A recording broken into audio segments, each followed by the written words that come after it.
ভাবিছোঁ যে ঘৰতনো বহি থাকিলোঁ কামনো কিনো কৰিম ঘৰত আৰু ৰান্ধিব লাগে বা খাব লাগে সেইটো আজিকালি এইটো যুগত নহয় মই ভাবিছোঁ যে লোন এটা লৈ পেলাই ধৰক দুটামান লোন লৈ সেয়া টমটম এখনকে কিনিলোঁ টমটম এখন কিনি তাৰ দুটা পোৱালি আছে মোৰ তাতে স্কুলৰ ফি কিবা কিবি সেইবিলাক ধেৰ থাকে সেইকাৰণে ভাড়া স্কুল ট্ৰিপ 5-6টামান এনেকৈ ৰাখিলোঁ ৰখাৰ পাছত আকৌ আপোনাৰ 3টা বজাৰ পাছত ঘৰ আহি পোৱাৰ পাছত ভাড়া মাৰোঁ ভাড়া মাৰি পেলাই যিমান পাওঁ 300-400 বা কেতিয়াবা 620 টকা এনেকৈ পাওঁ এবাৰ বাকী 200-200কৈ পাৰ ডেইলি জমা কৰি গৈ আছোঁ তাৰে যদি বাচে তেনেহ'লে চব্জি তব্জি বা পোৱালিকেইটাৰ কাৰণে খোৱা বস্তু এইবিলাক লৈ যাওঁ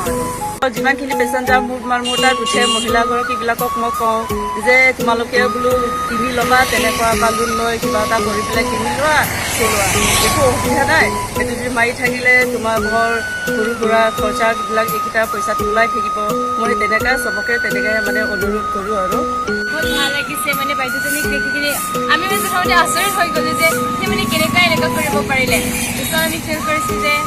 এটা মানে গভমেণ্ট হ'লেও মানে কিবা এটাটো কৰিব পাৰে এইটো মানে প্ৰাউড ফিল কৰিছোঁ তাৰপিছত